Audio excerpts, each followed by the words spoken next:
আমার বাইক কেনার কোনো প্ল্যান ছিল না, কিন্তু এই বাইকটা দেখার পর আমার মনে হয়েছে যে এই বাইকটা আমার লাগবেই। হ্যালো, আমি আরিফ সাদিক। আমি এই বাইকটি কিনেছি 3 মাস হয়েছে। এখন পর্যন্ত আমি 4700 কিলোমিটার মতো চালাইছি। এই বাইকটা যখন বাংলাদেশে লঞ্চ হয় প্রথম মার্কেটে, তখন এই বাইকটা দেখে জাস্ট আমি মুগ্ধ হয়ে গেছি। আমার বাইক কেনার কোনো প্ল্যান ছিল না, আমার বাইক আসলে ওইভাবে দরকারও নেই, কিন্তু এই বাইকটা দেখার পর আমার মনে হয়েছে যে এই বাইকটা আমার লাগবেই।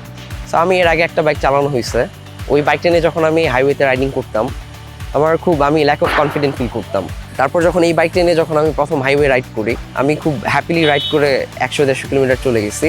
ইঞ্জিনের স্মুথনেস, পাওয়ার, ব্রেকিং সব কিছু আমাকে জাস্ট এখন পর্যন্ত আমি কোনো প্রবলেম ফেস করি না। তারপরে যখন রেগুলার সার্ভিসিংয়ের জন্য সার্ভিস সেন্টারে নিয়ে যাওয়া হয়, সার্ভিস সেন্টারে যাওয়ার পরেও তারা খুব দক্ষতার সাথে আমার বাইকটা সার্ভিস করছে। যেমন ছোটোখাটো মেনটেনেন্স, ক্লাচ অ্যাডজাস্টমেন্ট, ব্রেক, তারপরে হচ্ছে আপনার চেইন অ্যাডজাস্টমেন্ট।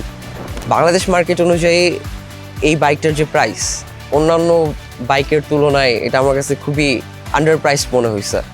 আমি এই বাইকটা কিনে 100% স্যাটিসফাইড। আপনারা যদি এই বাইকটা নিতে চান, without any doubt go for it.